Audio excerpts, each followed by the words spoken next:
Ahora sí van a pasar con ella de... No.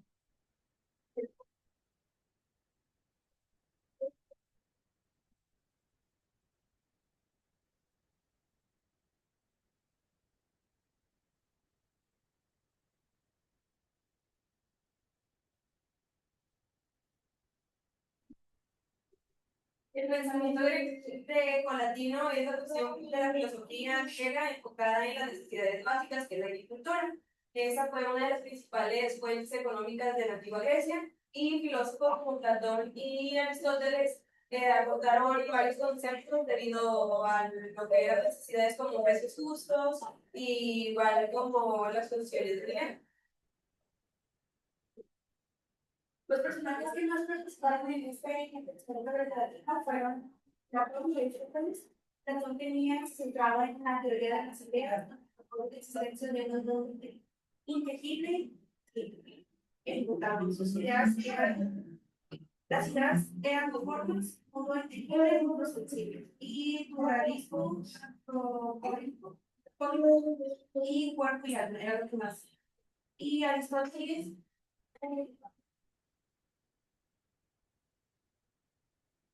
Aristóteles se distinguió de la experiencia y la observación del mundo sensible a diferencia de tal.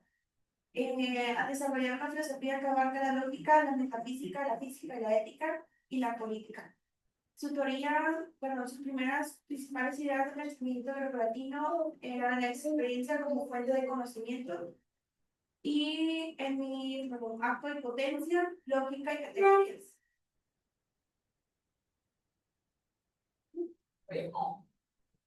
Se divide en tres causas sociales, que es el régimen de esclavitud al cual estaba confiada la producción, políticos, que es la convicción de que la economía debía ejercer el Estado por el Estado, y el religioso, que es la prioridad de los valores humanos frente al concepto de riqueza. Aristóteles desarrolló el concepto del dinero como de signo valor. Comenta también que la economía de cambio estaba basada en la división del trabajo. El dinero es especial, en especial el metálico como la plata, era necesario para el trueque.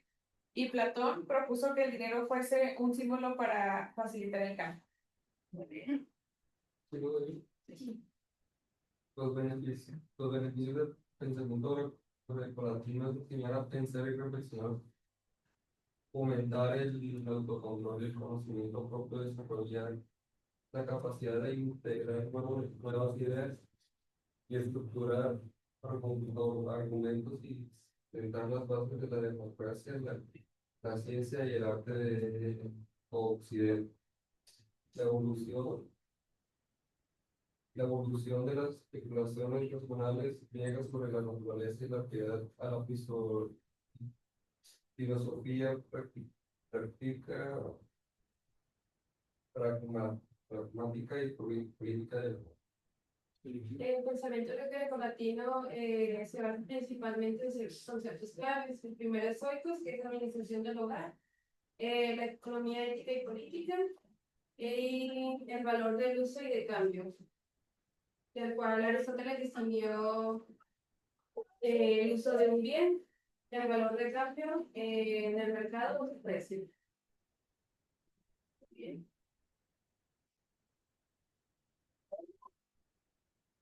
Y el grecolatino abarca lo que es la política, la moral y la iglesia. Entonces hay una relación en esos tres. Por eso se ve que la política va involucrada con la iglesia. Ahora bien, si leemos el manual, ahí dice pensamiento grecolatino, el estudio de la economía. Permito.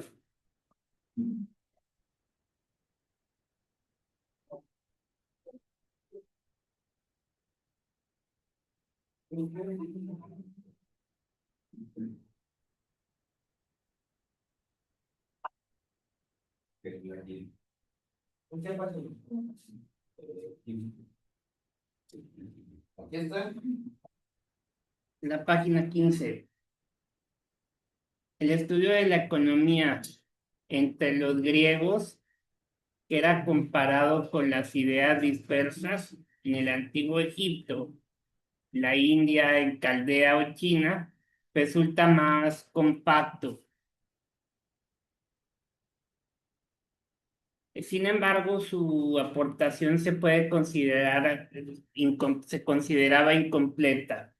La economía no se destaca como ciencia independiente, más bien dependía de la política y de la moral. Que ojo, sí se han fijado que según esto, todos los políticos se supone que no deben de tener religión, o sea, no deben influir en la religión, pero sabemos que eso es mentira, ¿verdad? Finalmente, desde hace muchísimos años, se ve que hay una parte ligada de la política con la religión. La economía no se destaca como ciencia independiente, más bien dependía de la política y de la moral. La reconstrucción del pensamiento económico griego se ha logrado gracias a dos fuentes: las históricas, que incluyen los aportes de filósofos y dramaturgos, y las observaciones. Eso márquenlo, porque eso viene en el examen. Como quiera el rato que les dé la guía para que ustedes ya lo ubiquen. Observaciones acerca de los fenómenos económicos que se dieron durante ese periodo. Ahora bien, en las primeras fuentes puede citarse autores como Herodoto, Tucídides, Homero, Hesiodo, Aristófanes, Esquilo y Epicuro. No, qué feos nombres, ¿verdad? Se lo tienen que aprender para el examen, que representa tan solo fragmentos del pensamiento económico. Y para obtener ciertas doctrinas económicas puede recurrirse a Jerofonte en su obra El Económico, a Platón en La República y las Leyes, y, claro que sí, y a Aristóteles en La Política y la Ética. A pesar de no ser suficiente, las obras destinadas al estudio económico entre los griegos, el alto grado de desarrollo mercantil y el estudio de problemas sociales permitieron establecer bases de gran importancia. Aquí algo que era muy importante eran las bases económicas con las que se contaba anteriormente. Las bases económicas se identifican con tres clases de causa: de carácter político, de orden social y de carácter religioso o filosófico, que eran las tres que mencionábamos hace rato. La creencia de omnipotencia del Estado, es decir, la convicción de que la economía debía ejercer en el Estado y por el Estado. Esto fue de carácter político. Y finalmente, la prioridad de los valores humanos frente al concepto de riqueza correspondía a la causa de carácter religioso filosófico. Si ustedes se van muchísimos años atrás, donde la gente hacía sus trueques, la gente no tenía dinero, pero había riquezas, o sea, tenían riquezas de ganado, de plantas, de comida, entonces sí había riqueza y es la que han estado manejando. Antes en México no había tanta pobreza como ahorita en la actualidad. O sea, nada más fíjense, váyanse con sus abuelos, bueno, sus abuelos, y yo creo que sus abuelos o sus tatarabuelos a lo mejor son de familias muy grandes. Antes las familias eran de 7, de 10, de 12 hijos, y ahorita no podemos ni mantener a uno, la verdad. O sea, bueno, yo tengo 3 hijos y batallamos, no voy a decir que no, al principio batallamos, ya después van creciendo y ya, pues ellos le opinan también, pero ya es otra historia. Al principio, pues hay que evitarlos y hay que mantenerlos, ¿verdad? Y cuesta muchísimo. O sea, si ustedes analizan lo que van a pagar en todas las escuelas, pues es un dineral, ¿verdad? nada más de puras escuelas. Y a eso agréguele el pirín, y agréguele la vestimenta, y si son damitas, pues que las fiestecitas de los 15 años y que cada ida a un 15 años un vestido nuevo y unos zapatitos nuevos, y órale. Las niñas cuestan dinero y mucho. Los hombres, como quiera, es el mismo traje, se lo ponen 10 veces, 20 veces, pero ahí va. Pero bueno, es parte de. Y finalmente la prioridad de los valores humanos frente al concepto de riqueza, que era lo que correspondía a la causa de carácter religioso filosófico. Ahora bien, debido a que la economía se le concebía como expresión de libre voluntad humana, que tiende a alcanzar más que finalidades de orden económico, finalidades de orden político y moral, se le consideró más que una ciencia, pues un arte. Por eso en la economía, pues, al principio les dije que si lo consideraban como una ciencia o un arte, puede ser cualquiera de los dos, pero ante nosotros, ante la importancia, pues es una ciencia, ¿verdad? Que tiene un estudio. No todos los teóricos griegos llegaron a distinguir el valor económico, es decir, el valor derivado de la utilidad de un bien. Para Aristóteles, el valor de uso es un valor propio y específico del bien, en tanto que el valor de cambio es creado por el comercio. Ahora bien, y los griegos también consideraban al precio tan solo como el valor expresado en forma monetaria. Y de esta idea se desprendía la dependencia del precio sobre la demanda y la oferta, ocasionando que la oferta excesiva pues hacía bajar los precios y que la demanda excesiva pues los hacía aumentar. Aquí reflexionaron que la exclusividad de un bien da origen en el mercado al precio del monopolio, que es el precio excepcional comparativamente al precio normal.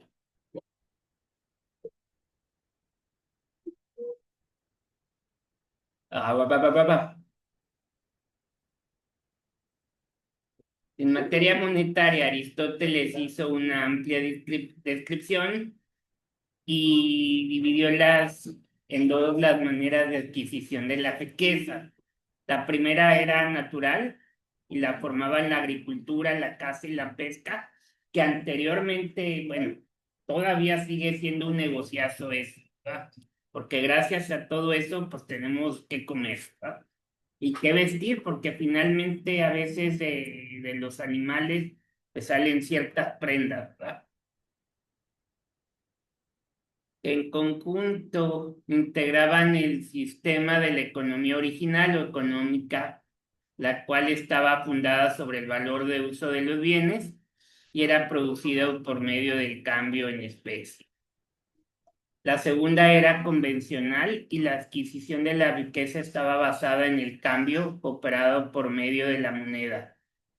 Y esta segunda forma daba lugar al sistema de economía derivada llamada crematística, que fue fundamentada sobre el valor de cambio de los bienes.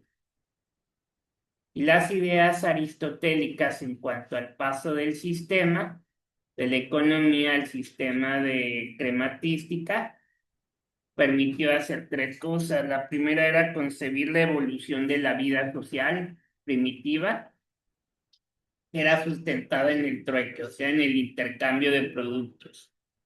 El número dos era introducir la moneda como medida de valor de los bienes económicos y como término medio de los cambios, que gracias a la moneda pues ya se podían comercializar más cosas y ahora sí a un precio pues razonable, ¿verdad? También ya no era tanto de qué costaba más si un ganado o la vestimenta, o sea, ya no medían, o sea, ya era todo más parejo. Número 3, ocasionar que el cambio ya no fuera natural, sino social. Aquí las reflexiones anteriores llevaron a Aristóteles a condenar la posibilidad de que la moneda llegue a ser una causa de interés, es decir, generadora de otra moneda. Aparentemente rechazada la crematística, pero solo cuando ésta convertía en la gran crematística, que hoy se conoce como especulación financiera. O sea, había que maximizar la riqueza y el dinero. A raíz de eso, la gente ganaba muy bien, le iba muy bien, por eso la gente tenía muchos hijos, muchísimos hijos. Y bueno, anteriormente no había televisiones, ¿verdad? Por eso también tenían todos los que querían traer al mundo.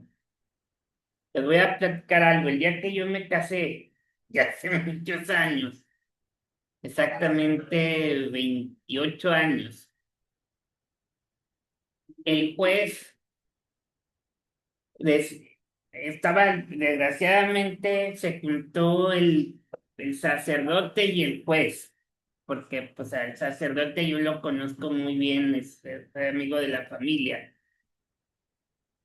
Y el juez, pues primero me casé por el civil y luego ya por la iglesia. No, primero fue la iglesia, perdón, y luego fue el civil. Me casa el sacerdote, luego vamos al civil, invito al sacerdote al civil y a la fiesta, y el juez empieza a decir que pues pocos hijos para darles mucho, ¿verdad? Porque pues la situación no estaba para tener mucha familia. Que su mujer sacerdote que le dice, perdónenme, pero la ley de Dios dice que todos los hijos que quieran traer al mundo la mujer. Entonces, como que se pelearon, porque el juez le decía, pero finalmente hay que ser realistas. Él le decía al juez, ¿verdad?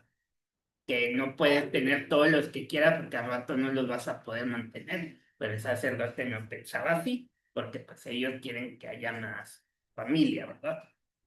En fin, finalmente como que ahí se disgustaron y ya mejor ya como que le pararon y a eso voy, que muchas veces no medimos las consecuencias. Ya que se nos presenta el problema es cuando empezamos a decir, no lo hubiera hecho, no hubiera hecho esto. Pero luego cuando se hacen viejos, como ustedes comprenderán, van a decir, la verdad, mis hijos son estupendos, ¿verdad? No me puedo quejar de ninguno. Bueno, malamente lo haría, ¿verdad? Sí, son muy buenos. Entonces, difícilmente vas a hablar de tus hijos mal. ¿Por qué? Pues son parte tuya, ¿no? Además, a veces hasta los defendemos con uñas, como dicen las mujeres, ¿verdad? Porque los hijos son los hijos, ante todo. Ahora bien, Platón también condenó la usura, que viene siendo la productividad del dinero. Solo reacciona el interés en caso de que el comitente de un bien no hubiera pagado su cuenta al plazo de un año del retiro del bien mismo. Aquí admitía el préstamo como un favor amistoso y gratuito. Anteriormente, los préstamos son así. Tú tenías dinero, tú prestabas dinero y no cobrabas ni un interés. Antes era así, pero porque la gente era muy honrada. O sea, si yo te pedía 1 millón bueno, 1,000 pesos, te devuelvo tus 1,000 pesos sin problema alguno. Ahorita le digo eso, yo te presto 1,000 pesos, nos hablamos súper bien y al día de mañana ya no me va a hablar. ¿Por qué? Porque no me va a pagar. ¿Por qué? Porque no hay nada ni por escrito ni nada y esas son las tranzas que hay ahora, desgraciadamente, ¿verdad? Por eso el banco te presta dinero, te dice no me pagas y te cobra un interés o vayan a una casa de empeño y es lo mismo. O con un prestamista y les va a cobrar dinero. Entonces, es la garantía, así es. Ahora bien, en síntesis, los griegos no conocieron como profundidad la existencia de leyes naturales en materia económica. Aquí los problemas económicos se consideraban bajo un punto de vista político. Dichos problemas tenían solución a través de un internismo muy acentuado del Estado. Sin embargo, debe considerarse que Grecia estableció sólidas bases socialistas en el orden de las ideas económicas. Un socialismo de dos clases, el de Platón basado en la idea de la superioridad de todo sobre las partes y la subordinación de los cínicos, que no fue sino el resultado de un individualismo sin freno, que suprimía la prioridad para lograr la más completa y egoísta emancipación. Ahora bien, aquí la sociedad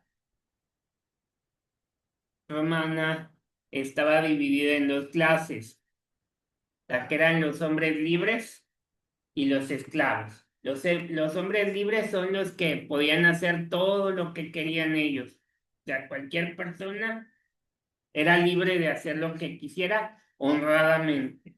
Y los esclavos no. Los esclavos los traían a pan y agua, ¿verdad? Y látigo y muy trabajadores, lo que sea de cada quien, pero les exigían de más. Entonces los hombres libres eran los contrarios al trabajo manual y los esclavos, los cuales se les imponía el trabajo, les exigían nada. ¿Verdad que sí, Ariel? Ahora bien, de esta manera la economía se sustentaba por un lado en el trabajo escasamente rentable de los esclavos y por otro en la exportación de las tierras conquistadas. En estas condiciones, faltó a los escritores romanos hacer observaciones acerca de los fenómenos económicos, con lo que la economía se redujo a simples funciones normativas, se redujo. Esto también lo van a marcar donde dice, se ha tomado como teóricos de la economía rural a Catón, Parrón, Columela y Palladio, que estos personajes son muy importantes dentro de la economía. Catón era el más antiguo de los agraristas romanos, escribió lo que era la de Rústica, que fue la obra en la cual enlaza la superioridad de la agricultura, y él se anticipaba a la moderna teoría de la diversificación racional del cultivo de la tierra, y él indica que los inconvenientes del comercio y condena en fuertes términos el préstamo con interés. Ahí fue donde ya empezó a surgir de que había que cobrar por un préstamo o por algo prestado.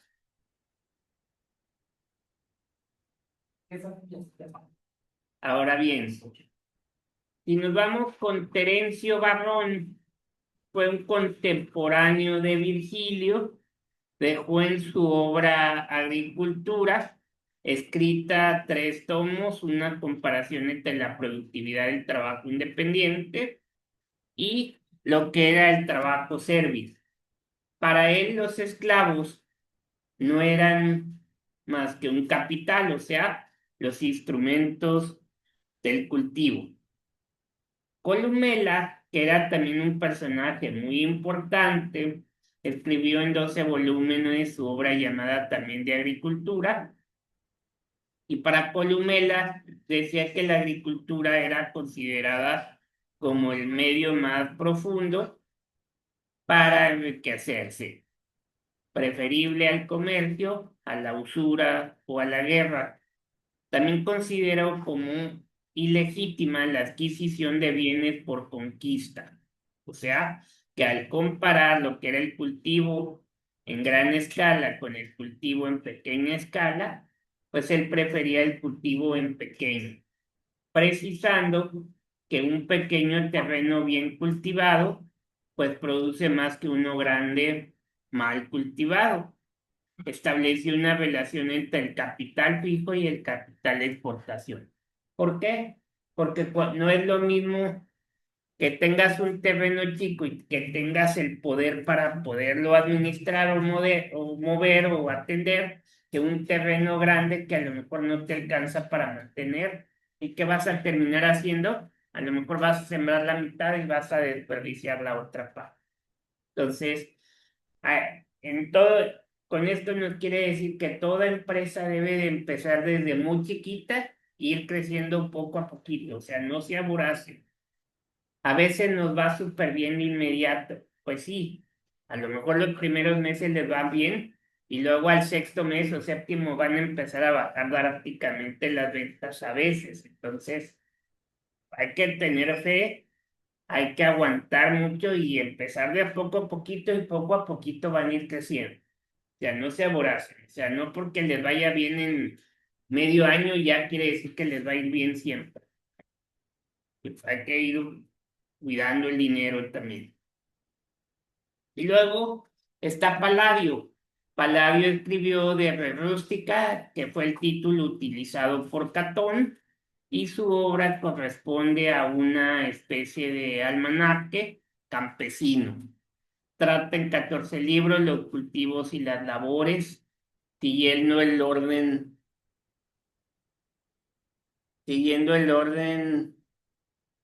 de los meses. Ahora bien, vamos con el pensamiento medieval, que aquí se involucra mucho lo que es la iglesia medieval. Realizó un intento de organización tomando de modelos anteriores, principalmente griegos, que era una sociedad ordenada en jerarquías en la cual reinaban sabios y el ideal de una moral universal. Es por ello que algunos de los pensadores medievales compararon la ciudad de Dios como la de Platón. Aquí la influencia cristiano medieval que se ejerció en las ideas económicas estuvo representada por dos movimientos. La primera era llamada patrística, que surgió entre el siglo IV y el siglo VIII, y las escolásticas, que surgió después del año 1000 de lo que es nuestra era.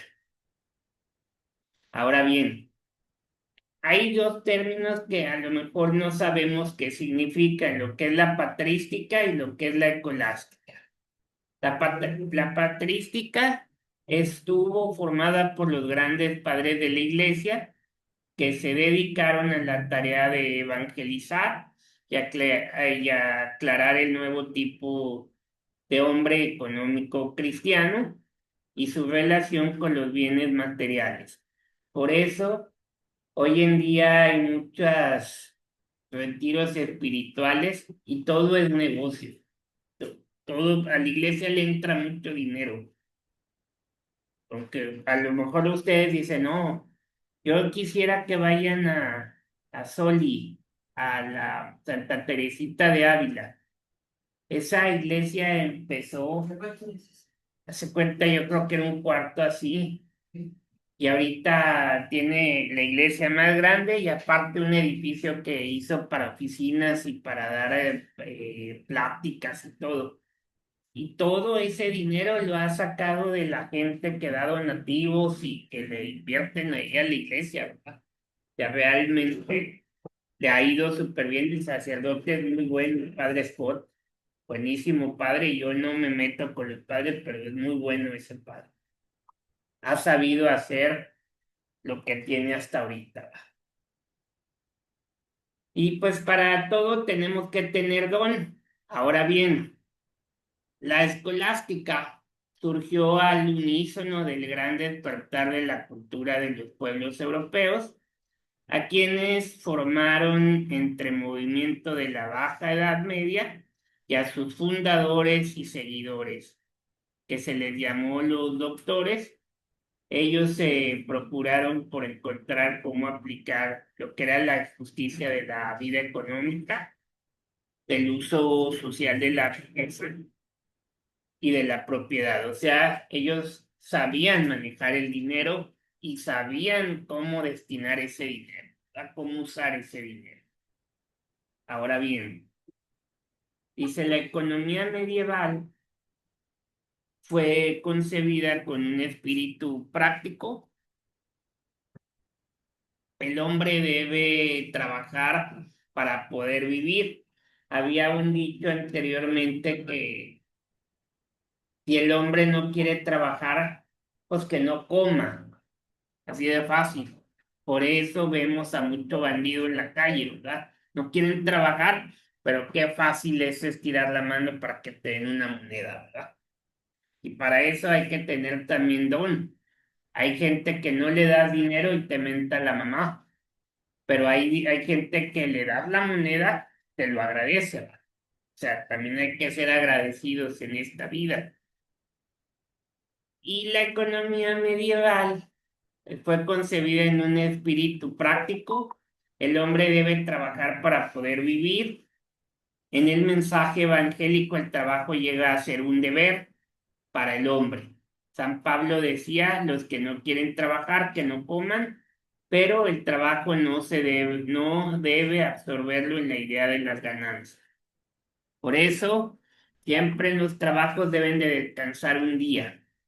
Y ese día descansarlo, o sea, no pensar en el trabajo, en nada. Bueno, eso te dice la iglesia, ¿verdad? Pero realmente, pues hay gente que pasa, ¿verdad? Dinero y a veces hay que trabajar sábados y domingos. Pero, pues puedes descansar entre semanas, ¿verdad? O sea, un día que descanse siempre va a ser bueno porque ustedes se deben de recuperar, deben de descansar también. Pues el día yo nada más trabajar 40 horas. Así es, ya con la nueva ley van a ser 40 horas, ¿no? Entonces, hay que saberla distribuir también porque, pues, por decir, aquí un ejemplo, ponemos el ejemplo de la escuela, está abierta de 8 a 5, todos los de lunes a viernes, pues son 9 horas, 9 por 5, 45, y el sábado son de 8 a 2,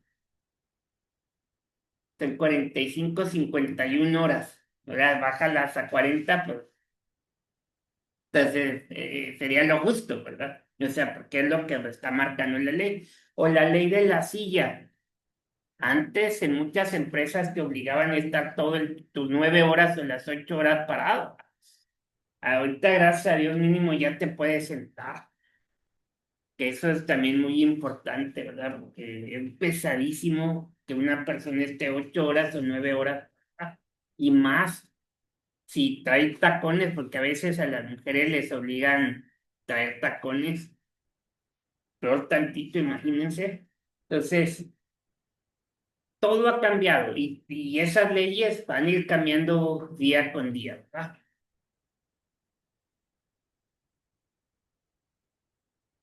Ahora bien, dice, el lucro indefinido es perjudicial, la competencia sin freno resulta mala,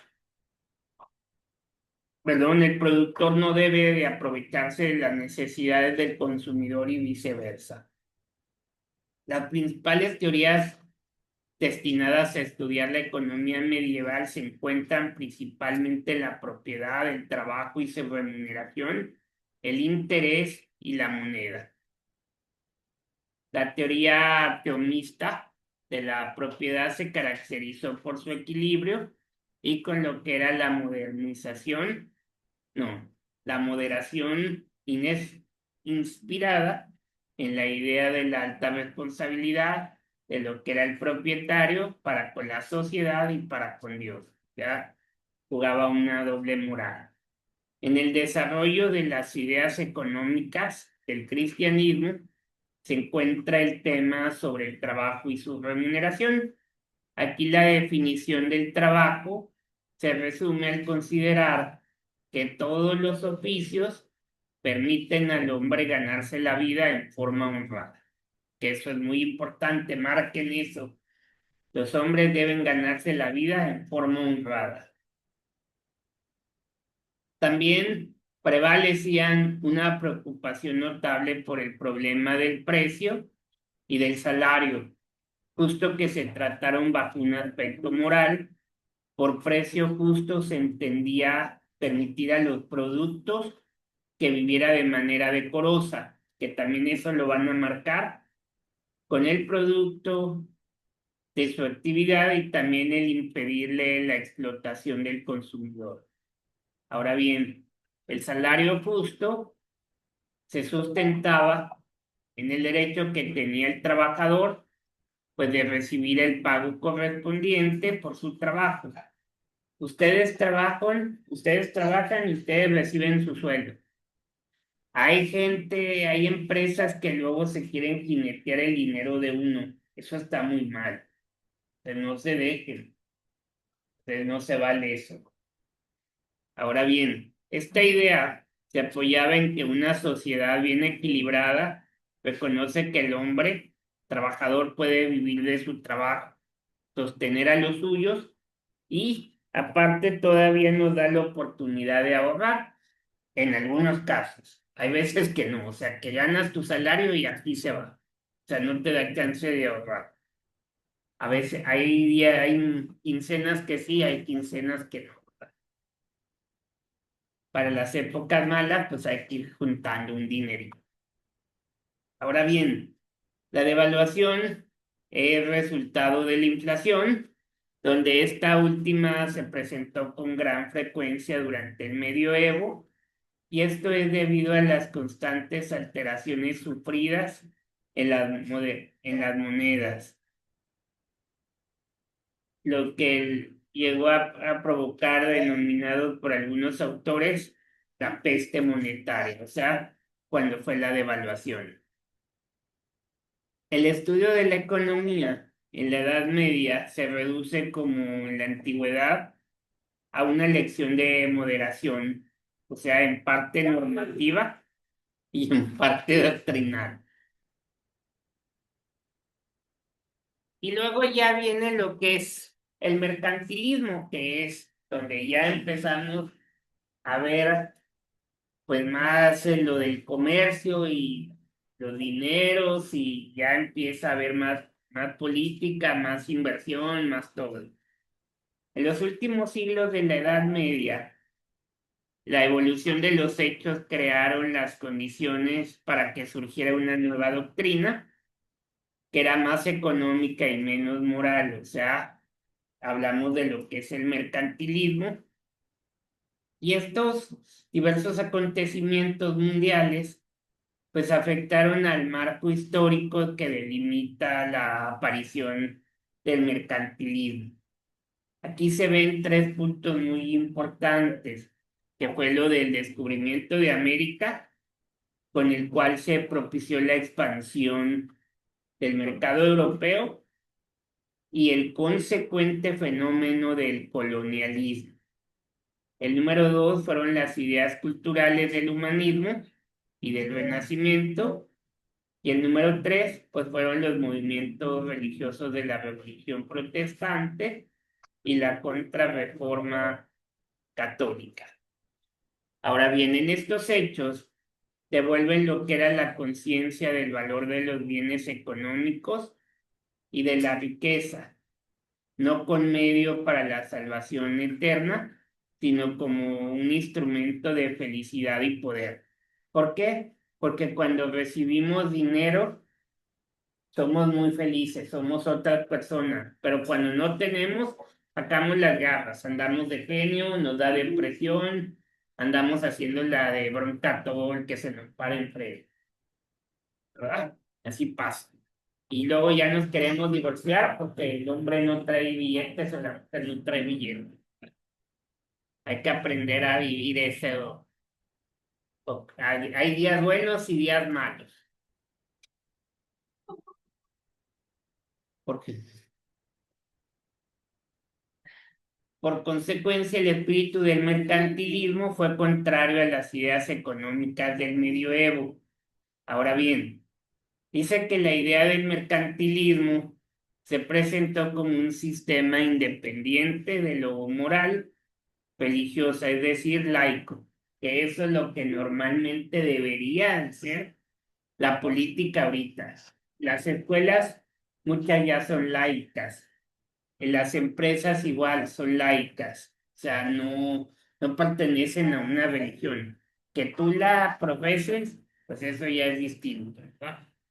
Pero no debemos de involucrar nuestro trabajo con la religión. tanto los asuntos económicos desde el punto de vista económico